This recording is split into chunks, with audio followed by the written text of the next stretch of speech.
Hello guys, kumusta kayo? Ngayon, alam niyo ba yung mga naipunla nating naitanim nating kalabasa, no? Yung nirekta natin ang tanim dun sa talagang pagtatamnan na niya. Alam niyo ba kung ano nangyari noon? Kinumagahan, pagbalik ko, yung mga buto, mga pinagkainan na, mga tinanggalan na yung mga laman. Mga kinain ng, hindi ko alam kung daga bang kumain noon or langgam. Kasi yung mga balat, nasa labas na, mga nakalabas na, hindi na mga nakabaon. Di ba mga ibinaon ko yon? So, wala, palpak. So ngayon guys, ang gagawin natin ay magpupunla tayo dito. Ito yung pinaka-tray niya. Ito yung lumang tray na ginagamit ni tatay dito dati. So may mga part pa naman na ayos pa. So ito yung paglalagyan natin. Bumili ulit ako ng 2 packs, no? So bali 60 puno yon. So lalagyan natin muna ng lupa at saka natin tatamnan. So ito siya guys, no? Ito yung mga lupa dito sa plastic na hindi naman nagamit, mga hindi nabuhay. Papaya tinanim dito noon, hindi naman nabuhay. Ito lang gagamitin natin.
Ito na siya, no?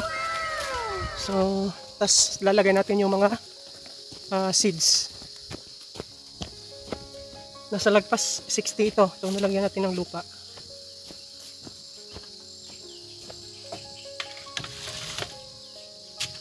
So, ito na siya.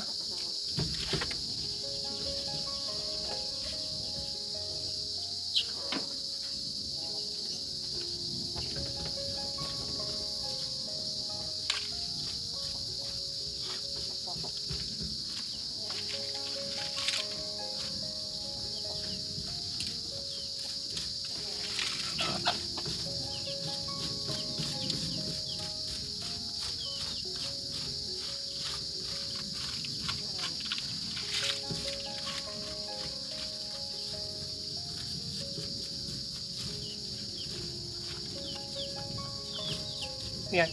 Tapos kita na natin yung mga butas, no? Tapos ilalagay natin ito.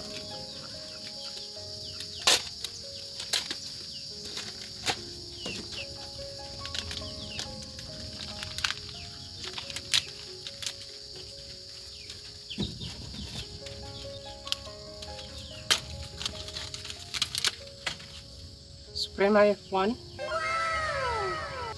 Siya.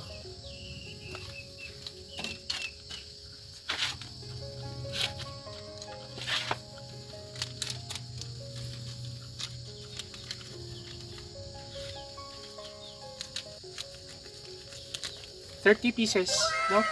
Yung isang pack. So bali 60 ito. Yung isang lata pala nito guys, ang dami, mahal pala ng isang lata nito, no? Nasa humigit kumulang 900 pesos. So ito, no? Yan, tapos lulubog natin. Ang patayli daw nandito, yung base niya ito, so ito yung lulubog natin.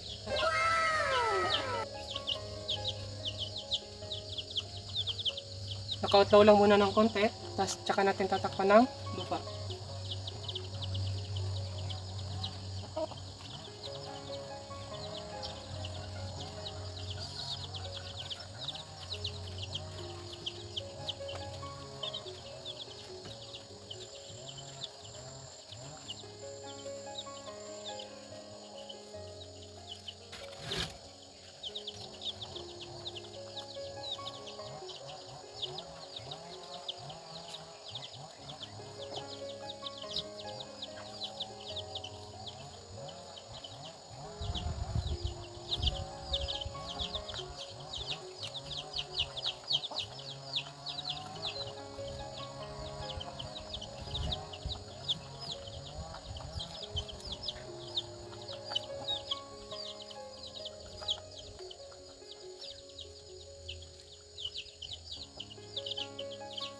Oh, ito 32.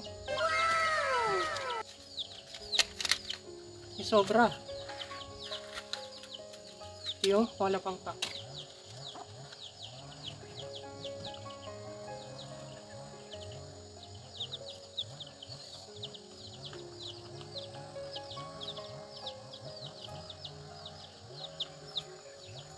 Yung nakaraan kasi na tinanim ko, talagang sakto, 30.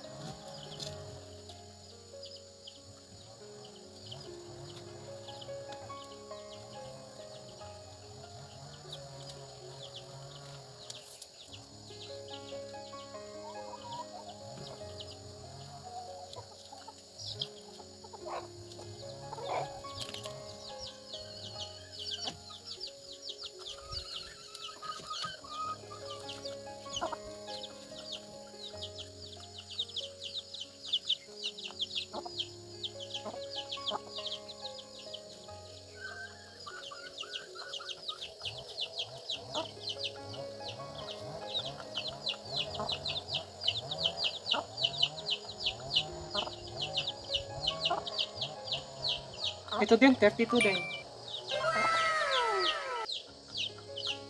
So, total siya ay 64, no? So, yan. May mga naka-outlaw siya, guys, no? Naka-outlaw pa siya ng konti. Tapos, tatabunan lang natin ng lupa. No?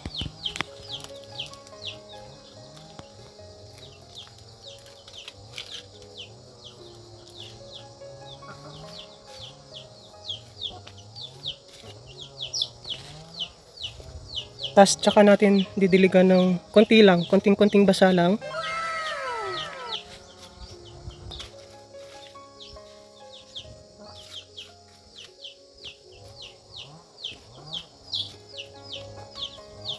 Yan, kukunan natin ng tubig. Tapos wisik-wisik kahit ano lang, sprinkler lang ng konti, no?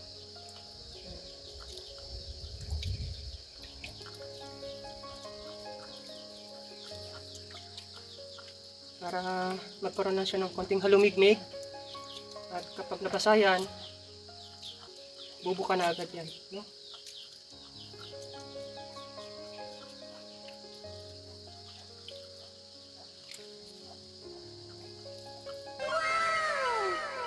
Yan. Tapos tsaka lang natin din. Kasi may mga nakalabas.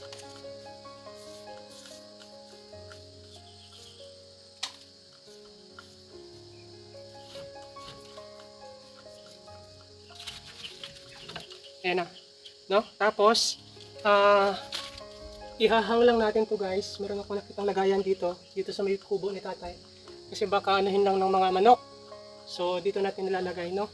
Kasi kung ilalapag lang din natin to sa lupa lang, baka sugurin naman ng mga langgang, no? So,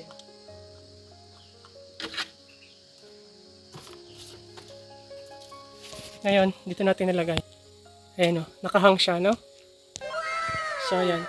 So, after a few days, titingnan natin at yan ay may tubo na, no? So, yun lang, guys. Thank you for watching. See you on our future vlogs. Bye!